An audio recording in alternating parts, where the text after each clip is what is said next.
Hello, everyone, and welcome back to the NRW, where nerds rule the world. And I am Heather Hurt, and I am doing my best radio voice right now, along with Kuya Pete, to talk about Agatha All Along, episode 6. Six? Yeah. Yes.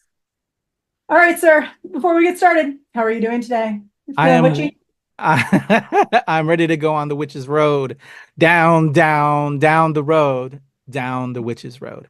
Uh, Yeah, to learn more of what I saw, because again, my head is spinning. We're getting so much thrown at us, and I didn't read a lot of the character of Wiccan in the comics when he was out and making his rounds. So I'm trying to understand all that is being shown to me and these names that are being thrown here and there. Am I missing this? Am I missing that? So I'm curious what you'll fill in, or if we're all on the same page. that's fair. Okay, well then let's dig right in because this episode there was definitely a lot. I think this was also one of the longest episodes in the series so far. Um, Before this, I missed actually watching this episode the week of for personal reasons, for business, for working reasons. Sponsors, once again, get at us so that I can stop doing other stuff and just watch Agatha all along all the time. But episode 6, or sorry, at the end of episode 5, we see him finally take up his mantle as Wanda Maximoff's child. He attacks the most of the remaining witches because we're still missing one.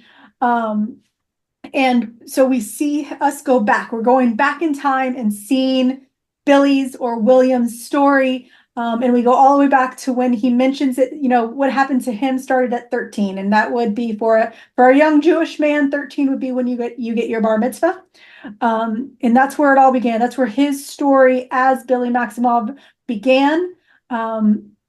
I'm not going to go too deep, as always, because this is happening, our reviews are happening after the fact and several days after the fact. There's going to be spoilers in here. If you haven't watched the episode, please stop now and then go back and then come back when you're done. Or if you don't care about spoilers and you still haven't seen it yet, I'm here to answer your questions. Let's just put it that way. Throughout this episode, we see him come out as a queer young man. We see him accept that he is no longer William. Once again, in the last review, I explained that in the comics, Wanda puts the souls of her children in the bodies of dead young children. In this case, it's two 13-year-old boys. And we now know through this episode that both of the children are alive in this universe. And so after his bar mitzvah, William's life is sadly cut short, and Billy then takes over that mantle, but he only partially knows who he is and who he was. And we watch him as he turns 16 at the very short time at 13, most of the time at 16, where he meets. And during this time, by the way, we see foreshadowing, just straight up foreshadowing of every single freaking witch. And we do find out who puts the sigil on him and why there is concern about that sigil. So we see this foreshadowing. We see him take up the researches to figure out who he is now that he's taken over this body of a dead boy. Who could he be? We meet his boyfriend finally. And then we see him confront Agatha from his perspective versus what we saw in episode 1 from hers. We'll stop there and then we'll talk about the other part on the road. So what are your thoughts of just Billy's story? Because I'm going to start using it as I'm going to call him Billy, because even though Bill is short for William, he is Billy Maximoff, not just William Kaplan. So what So are your I feel thoughts? bad for William Kaplan. This just had his bar mitzvah. Life was moving forward, and life cut short due to the events in Westview. Mhm. Yeah, and bad accident, and then here we go. And Yep. but just very interesting. Yeah, and Billy Maximoff is here. So yeah, very Billy Maximoff episode now. I can understand why they kind of stopped at the last episode for us. Well, actually, the episode before last is when they stopped for us Mhm. with the priest stuff. Because now we're really getting into this whole Wiccan thing and building him out. And we Oh, we yeah. finally get to see Joe Locke, who has, I believe he's been nominated for several awards, including some GLAAD awards. Yeah. We finally get to see his true talent. I think Great, yeah. Great you actor. really got to see, his ability to kind of maintain this characterization of another kid while he's still trying to be himself is a really cool thing to watch, in this episode. Seeing him come into his own power, so to speak. We haven't really talked, since the first episode, since our first review, we really haven't talked about the acting, the characters. We've talked about the costumes a little bit, but when it comes down to it, Joe Locke is great. He is a true powerhouse, especially in this episode, which is his episode.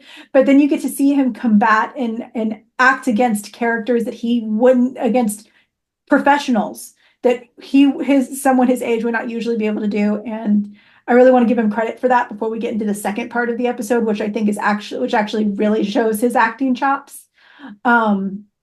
So any other thoughts before we get into back to the Witch's Road?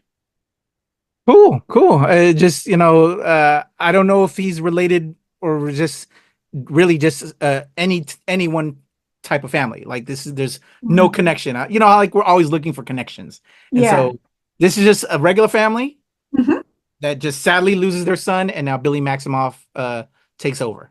Yes, but the good news is in so many ways, and that's a really great question when you ask. It's, if you lost your child, you didn't know you lost your child, and they came back a little bit different, how would you react?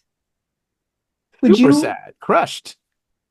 so you would act like that in front of your own child? You would feel like you Oh would, no, I would be I would make the decision along with my wife and be very mindful because we wouldn't want to mess them up. Mhm. But yeah, I'd be just intrigued at what really is happening and going on. Yeah. Trying to find answers without creating anything more. Yeah. It's a really important question. It's Yeah. just, you really have to think about it yourself. It's not only does he have to pretend to be someone else's child Oh because yeah, yeah. he does not have that connection. His parents, we see them have to go through this. We just want our kid back. We just want our son back. Why can't he remember? And that's when you see him freak out. It's like, y'all need to stop worrying. Well, if I help them along, they'll stop Oh yeah. worrying. I am this other child. But he's also hearing the thoughts. So like that was really well done. I like Mhm. that we saw glimpses of his abilities through that and Mhm. reading his parents' thoughts and like ah like stop. Just stop talking. It's okay. Like that was really well done. I thought that was But really cool to show power sets without him really knowing his power sets yet. mhm. But I also, what did you think of Evan Peters coming back to play Ralph Bonner? What Booty Man 69? I forgot what was handled. No, I think it's Boner Man because Boner his Man last name's 69. Boner, Bohner, which makes the best shirt for Agatha because we know that Agatha stole his home and took control of him and made Wanda think that he was her twin brother, which he wasn't. But one of the greatest shirts in this entire series, and people are like, Marvel, we dare you to sell this shirt. It's the Boner family reunion, here to pitch some tents. It's the shirt that Agatha wore I was during. wondering what was in it. I couldn't, yeah, because it was covered with a jacket.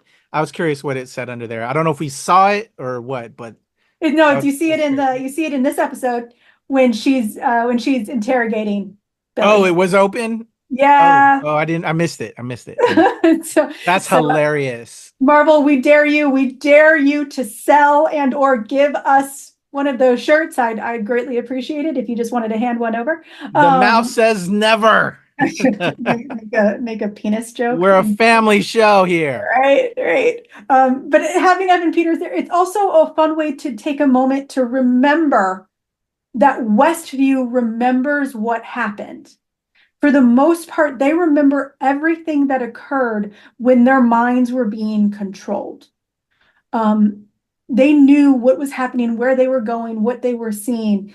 And Ralph Bonner is a perfect example because he remembers these children that he connected with, his nephews that he had an emotional connection with. and he can't do anything. He created that connection, that false connection, and gave those kids someone to look up to, and then tore that away. And he also killed a puppy, which is awful. That's just awful. Yeah.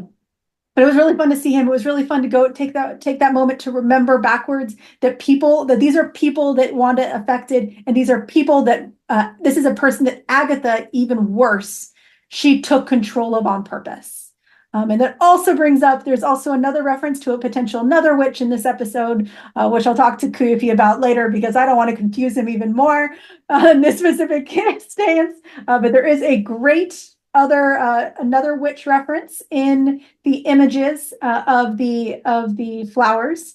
So for those of you who really like to dig into Easter eggs, make sure you check out why those little yellow flowers are there, because maybe they mean something.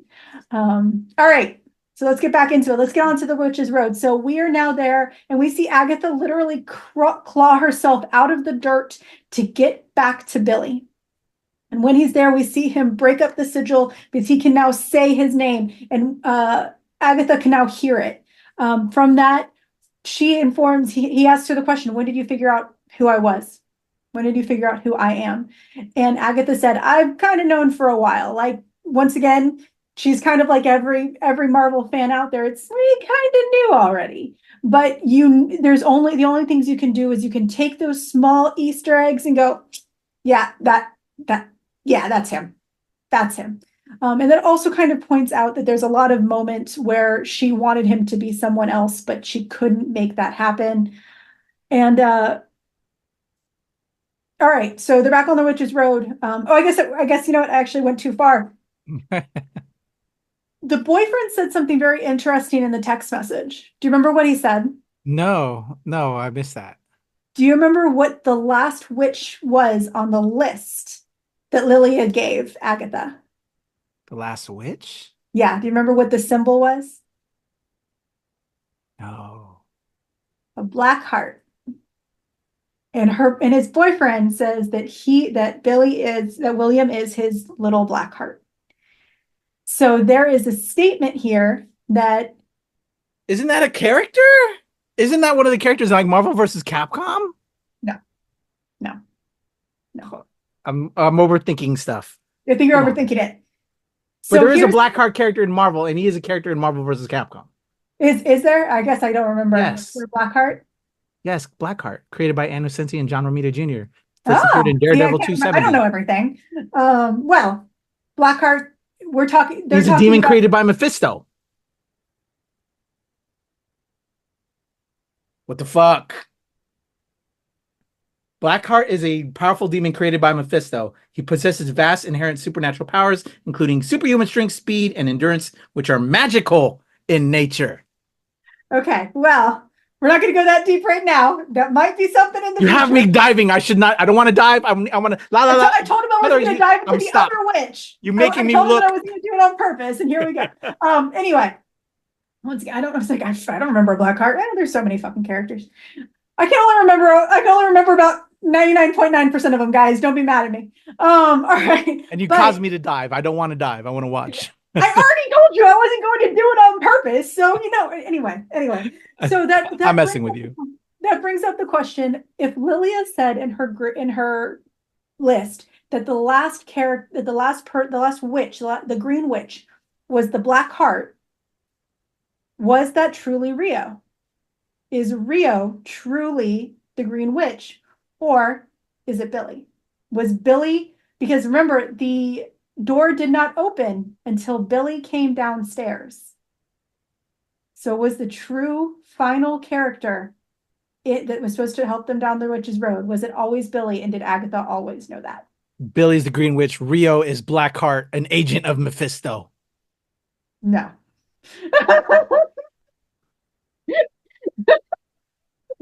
I'm just trying to say it. So the reason why I bring it up is because Rio also says that she has a black heart that exclusively beats for Agatha. So who, in this case, not the character name, just which black heart is truly the Green Witch? Rio or Billy? I think Billy. Okay. Because of the reasons you mentioned. All right. Drop And off? because Rio's been suspect this whole time. Do you have any idea who she might be yet? Well, like I said, possibly Blackheart, possibly Mephisto, possibly part of that, seven, if you will. Okay. What is it? The seven, the Satan seven, The Salem Seven. Salem seven. I don't know. Okay. Something's up with Aubrey, and Aubrey's such a big actor. Like she's got to be something major, Mm-hmm. you All know. right. So I'm going to give a couple hints. All right. Well, let's talk about anything else that we wanted to talk about that's not hinting towards Rio's true point of view. What final thoughts about this episode? Great. I love, especially since we received notification that this is Billy Maximoff now, that Teen is Billy Maximoff with that last episode. So for them to give us this further background to like really give us those details before we continue on with the rest of the season, much appreciated. And I think also helpful for those that are the uninitiated as well. And really help, show you where this character fits and why he's going to be so important, not only in this series, but Young Avengers and everywhere else down the line. They need to flesh this cat out. So yeah, shout out to Joe Locke. Great actor. We're diving more into this great character that he is now going to be. And of course, it's also really nice. I didn't say this. It's also really nice to know what he's truly after. He doesn't need power. We've already seen it. He's after his brother, which makes this show, brings it back to that familial point that has kind of driven the Maximovs the entire time. It's always about the family. It's nice to kind of bring that back to that point. All right. Do you want a couple of hints of a couple of extra Easter eggs to help lead the direction? Drop them. Drop them? Okay. Drop them. A lot of these come from previous episodes, but remember, these are all going to be Billy based. In episode 4, where he almost dies, Wanda begs the universe not to take him. Or is it the universe? And after Alice is gone, there's still someone missing. Why would she remain missing after Alice dies? That's all I'm going to say. We're not going to get into it. That's the end of our episode. If you have any ideas, if you have Suspense. I know. I actually think that the way that they are kind of leaning in, I think that they're probably going to expose who Rio is very, very soon. Once again, the biggest statement, the number one Easter egg that exposed who she was said very pointedly, and Rio Aubrey Plaza laughed at the statement. Her reaction was very purposeful. So if you didn't catch it from episode 5, I have a feeling that they're probably going to potentially tell us they're probably going to tell us this week. Like, I think it's coming up. I don't know if they're going to wait till the very end. With that being said, if you have any idea who Rio is, and do not spoil it, do not talk about Funko, do not talk about her character from within the universe. So if try not to spoil who it is, but if you have a legitimate, you think you know who it is. Do you think it's Blackheart? Do you think it's Mephisto? And then go ahead, put it in the comments, like, share, subscribe, do all those things. Tell us your thoughts of the series so far. Have you rewatched it? Have you gone back to find all of these really fun Easter eggs that have been so cool to just point out? Like, share, subscribe, all those things. And we will see y'all next week for episode 7. I got so many questions. I just thought of another one, but we'll sign off. Bye.